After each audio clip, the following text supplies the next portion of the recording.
Midday sun cast long, dancing shadows across the sun-drenched savannah. A lone acacia tree provided a meager patch of shade, where a small, unassuming brown rabbit named Pipkin sat, his nose twitching, his large, intelligent eyes constantly scanning his surroundings. The air hummed with a lazy drone of insects, but Pipkin's senses were attuned to far more subtle vibrations. The almost imperceptible rustle of dry grass that might betray a stalking lion, the distant, high-pitched yelp of a hunting jackal, the silent, ominous glide of a circling hawk.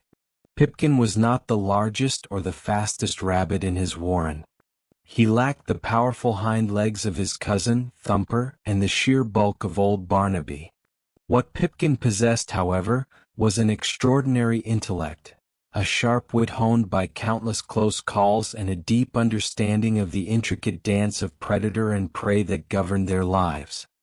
He had learned to read the subtle cues of the savannah, to anticipate danger before it fully materialized, and to exploit the weaknesses of even the most formidable hunters. His first true test had come early in his life. A sleek, hungry cheetah, its spotted coat blending seamlessly with the tall grasses, had stalked him with patient precision. Most young rabbits would have panicked, bolting in a blind, desperate run. But Pipkin had sensed the cheetah's presence long before it was visible, a subtle shift in the wind, the unnatural stillness of a flock of nearby birds. Instead of fleeing directly, he had moved slowly, deliberately towards a dense thicket of thorny bushes. Just as the cheetah launched its final lightning-fast sprint, Pipkin had darted into the impenetrable barrier, the sharp thorns tearing harmlessly at his fur while the frustrated predator roared its annoyance. Word of Pipkin's narrow escape spread quickly through the warren. Some dismissed it as luck, a fluke. But Pipkin continued to survive, to thrive, in a landscape teeming with danger. He developed a repertoire of ingenious strategies, each one tailored to the specific threat he faced. Against the lumbering hyenas, with their powerful jaws and relentless pursuit, Pipkin learned to use the intricate network of underground burrows to his advantage. He knew every twist and turn, every dead end and hidden escape route, leading his pursuers on frustrating chases through the dark tunnels, often emerging from a different exit altogether, leaving the confused hyenas snarling in his wake. The jackals, smaller and more agile than the hyenas, relied on their speed and pack tactics. Pipkin countered their coordinated hunts by using the terrain to his advantage. He would weave through rocky outcrops, leap across narrow crevices, and exploit the jackal's tendency to spread out, often leading a single pursuer into a dead end or doubling back along his own trail, confusing their scent tracking. He had even learned to mimic the distress calls of other small animals, luring a lone jackal into an ambush set by a territorial mongoose, a risky gamble that had paid off handsomely. The most formidable predator of all was the martial eagle, a magnificent bird of prey with razor-sharp talons and an unparalleled view of the savannah. Against this aerial threat, Pipkin's ground-based strategies were useless. He adapted by becoming a master of camouflage and stillness. He learned to flatten himself against the earth, blending seamlessly with the dry grass and soil, remaining perfectly motionless until the shadow of the eagle had passed. He also developed an uncanny ability to sense the subtle changes in air currents that signaled the eagle's approach, often finding shelter beneath dense bushes or rocky overhangs just moments before the deadly strike. One particularly dry season, a pack of African wild dogs, known for their relentless endurance and coordinated hunting strategies, moved into the area. They were a formidable new threat, their high-pitched yelps sending shivers of fear through the warren. Pipkin observed their hunting patterns, their communication signals, their unwavering persistence. He noticed their tendency to focus on the weakest members of the group, their reliance on open chases. He devised a daring strategy. When the wild dogs pursued him, Pipkin led them towards a herd of grazing wildebeest. The sheer size and unpredictable movements of the larger animals disrupted the dogs' coordinated attack, forcing them to break formation and lose sight of their smaller prey. Pipkin used the chaos to his advantage, darting between the wildebeest's legs, his brown fur blending with their dusty coats, until he could make his escape into a nearby thicket. He repeated this tactic several times, each successful evasion further frustrating the wild dogs and solidifying his reputation as an unusually elusive prey. His most audacious act of survival came during a brush fire that swept across the savannah. The flames spread rapidly, driven by the dry wind, trapping many animals in their path. Panic gripped the warren as smoke filled the burrows and the heat became unbearable. While other rabbits scurried aimlessly, Pipkin remained calm. He remembered a small rocky outcrop near the edge of the warren, a place where the firebreak created by the rocks offered a narrow escape route. Ignoring the panicked cries of his fellow rabbits, Pipkin led a small group towards the outcrop, navigating through the smoke and dodging falling embers. He found the narrow passage and squeezed through, leading the others to safety on the other side of the fire. His quick thinking and courage saved the lives of several members of the warren, earning him a newfound respect and admiration. Over the years, Pipkin's legend grew. Younger rabbits listened with wide-eyed wonder to the tales of his daring escapes and clever strategies. Predators, too, learned to recognize the small brown rabbit with the unusually intelligent eyes. They knew that pursuing Pipkin was often a futile exercise, a waste of precious energy that could be better spent on easier prey. Some even seemed to develop a grudging respect for his uncanny ability to survive. One old lion, scarred and weary from countless hunts, had encountered Pipkin several times. Each time, the rabbit had managed to outwit him, not through speed or strength but through sheer cunning. The lion had eventually stopped bothering to pursue Pipkin, recognizing the futility of the chase. He had even been observed, on one occasion, simply watching Pipkin disappear into a burrow with a look that could almost be interpreted as admiration. Pipkin's survival was not just about evading immediate danger. He also possessed a remarkable ability to learn from his experiences and adapt to new threats. When a new species of snake, faster and more venomous than any they had encountered before, moved into the area, Pipkin observed its hunting techniques, its preferred habitats, its striking patterns. He learned to identify the subtle rustling in the leaves that signaled its approach and developed a lightning-fast reflex to avoid its deadly strike. He even seemed to understand the concept of misdirection on a larger scale. On one occasion, when a pack of hyenas was particularly persistent in their pursuit of the warren, Pipkin left a false trail leading towards a muddy waterhole frequented by a large and irritable crocodile. The hyenas, eager for a kill, followed the scent, only to be met with the snapping jaws and furious roars of the reptile. The diversion bought the rest of the warren valuable time to find safer refuge. Pipkin's intelligence extended beyond mere survival. He seemed to possess a deep understanding of the savannah ecosystem, the interconnectedness of its inhabitants. He knew which plants offered the best cover, which waterholes were safest, and which areas were frequented by specific predators at different times of the day. He used this knowledge to his advantage, always choosing his routes and resting places with meticulous care. He also exhibited a surprising level of social intelligence. While primarily solitary, Pipkin had a network of informants within the warren, older, more experienced rabbits who shared their observations and insights. He listened carefully to their warnings and learned from their past mistakes. He also seemed to have a knack for predicting the behavior of other animals, anticipating their movements and reactions with remarkable accuracy. One year, a severe drought gripped the savannah. Food became scarce, and tensions rose within the warren as competition for resources intensified. Predators too became more desperate, their hunting patterns becoming more erratic and aggressive. Pipkin, however, remained resourceful. He discovered a hidden patch of drought-resistant tubers, carefully concealed beneath a rocky overhang. Instead of hoarding the food for himself, he shared his discovery with the other members of the warren, ensuring their survival during the lean times. This act of generosity further cemented his status as not just a survivor, but a leader in his own quiet way. As Pipkin aged, his fur began to fleck with gray, and his movements became slightly less agile. But his mind remained as sharp as ever. He had outlived countless predators, witnessed the changing seasons countless times, and become a living legend on the savannah.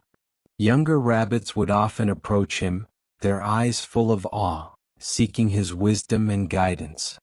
Pipkin, in his quiet, unassuming way, would share his hard-earned knowledge, teaching them the importance of observation, adaptation, and above all, the power of a clever mind.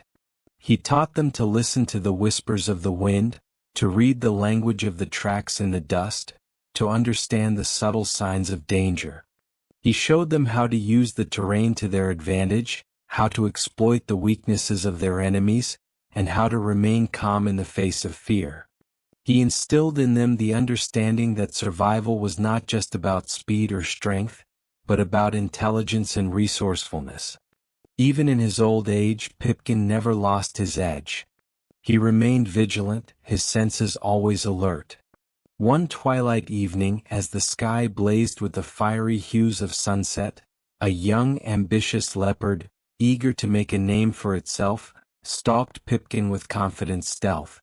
The leopard was fast and powerful, and for a moment, it seemed as though Pipkin's long run of luck had finally come to an end. But Pipkin, despite his age, was still quicker-witted. He led the leopard on a twisting chase through a field of tall, dry grass. Just as the leopard lunged, Pipkin darted into a narrow burrow, one he had dug himself years ago, a secret escape route known only to him. The frustrated leopard clawed at the entrance, its powerful muscles rippling, but Pipkin was safe within the cool earth. The leopard waited for hours, its patience eventually wearing thin. As the first light of dawn painted the sky, it finally gave up, its pride slightly wounded by its inability to catch the legendary old rabbit. Pipkin emerged from his burrow as the sun climbed higher, his eyes gleaming with quiet satisfaction. He had outsmarted yet another predator, proving once again that even the smallest and seemingly most vulnerable creature could survive, and even thrive, with intelligence and cunning. Pipkin lived a long and full life, a testament to his extraordinary wit and resilience. He became a symbol of hope and ingenuity for the other rabbits in the warren, a living example of how brains could triumph over brawn. His story was passed down through generations, a reminder that even in a world filled with danger, intelligence and adaptability were the ultimate keys to survival. And so, the legend of Pipkin, the rabbit who outsmarted every predator, lived on, whispered on the winds of the savannah, a timeless tale of cunning and survival against all odds. In the heart of a sprawling forest, where the trees whispered ancient secrets and the underbrush concealed mysteries, a young rabbit named Thistle made her home. Unlike her peers, who reveled in the safety of burrows and the company of their kind, Thistle was a solitary figure.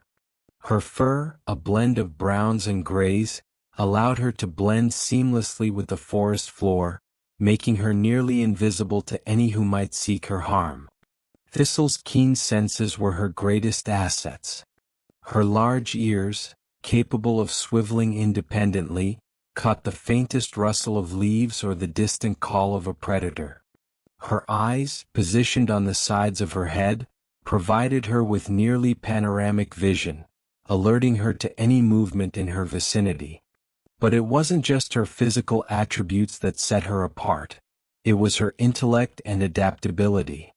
While other rabbits relied solely on instinct, Thistle observed, learned, and adapted. She studied the patterns of the predators that roamed the forest: foxes, hawks, and even the elusive bobcats. She learned their habits, their hunting strategies, and their weaknesses. Armed with this knowledge, she devised strategies to outwit them. One crisp morning, as the sun filtered through the canopy, casting dappled shadows on the ground, Thistle ventured out in search of food. Her nose twitched as she sniffed the air, detecting the familiar scent of clover.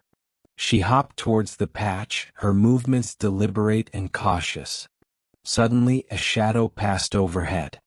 Thistle froze, her body instinctively lowering to the ground, her fur blending with the earth. Above her, a hawk circled, its sharp eyes scanning for prey.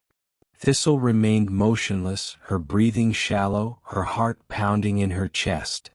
The hawk swooped down, talons extended, aiming for the unsuspecting rabbit. At the last moment, Thistle darted to the side, her quick reflexes allowing her to evade the predator's grasp. The hawk veered off, its talons missing their mark by mere inches. Thistle didn't celebrate her narrow escape. Instead, she analyzed the encounter, noting the hawk's approach and its reaction time. She would need to be even more vigilant in the future.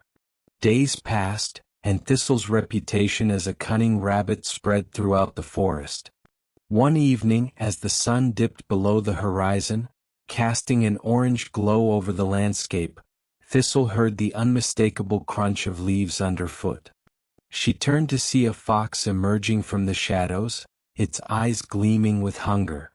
The fox, sleek and agile, was known for its stealth and speed. It had successfully hunted many rabbits in the past. But Thistle was no ordinary rabbit. She didn't panic. Instead, she assessed her surroundings, looking for an advantage. She noticed a large rock nearby, its surface slick with moss. An idea formed in her mind. As the fox lunged towards her, Thistle sprinted towards the rock, her legs pumping with speed. At the last moment, she leaped onto the rock, using it as a springboard to propel herself into a nearby thicket. The fox, caught off guard by the sudden change in direction, skidded to a halt, its claws scraping against the forest floor. By the time it regained its footing, Thistle was already deep within the thicket, safe from harm. The fox growled in frustration, realizing it had been outsmarted by its prey. Thistle, hidden among the dense foliage, allowed herself a brief moment of satisfaction before continuing her journey. The forest was a place of beauty and danger in equal measure. Thistle had learned to navigate its challenges with grace and intelligence. But one evening, as twilight descended upon the woods, she encountered a predator unlike any she had faced before. A bobcat, its coat mottled with shades of brown and gray, emerged from the underbrush. Its eyes locked onto Thistle, and she could sense the predatory intent emanating from it. The bobcat was known for its stealth and power, capable of taking down prey much larger than itself. Thistle's heart raced, but she didn't flee. Instead, she relied on the lessons she had learned from her previous encounters. She darted towards a nearby tree, its trunk thick and gnarled.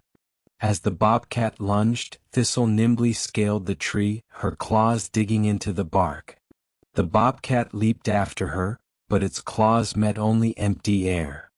Thistle reached a high branch and paused, watching as the bobcat circled below, growling in frustration.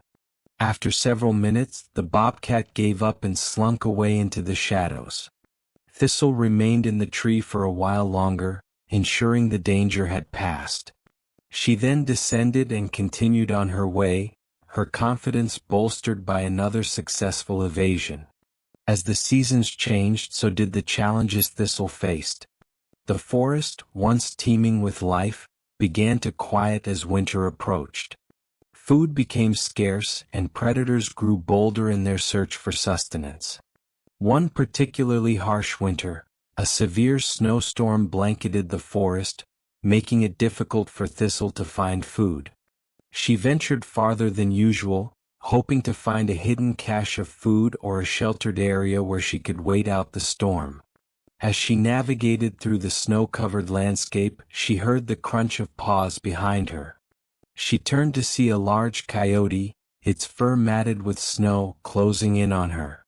The coyote was known for its endurance and cunning, and it had been tracking Thistle for days. Thistle's mind raced.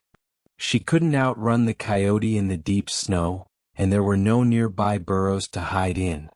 But she remembered the lessons she had learned, the importance of observation, adaptation, and quick thinking.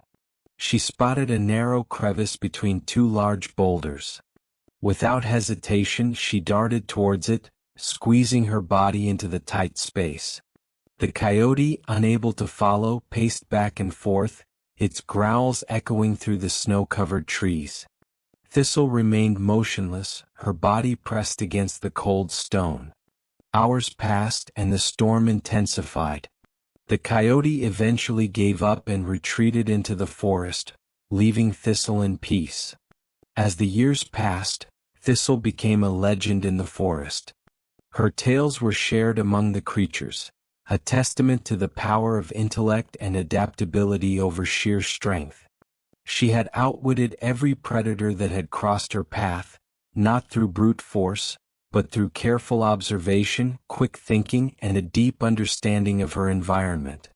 One day, as she sat atop a hill overlooking the forest she had called home, Thistle reflected on her journey. She had faced countless challenges, each one shaping her into the rabbit she had become. She had learned that survival was not just about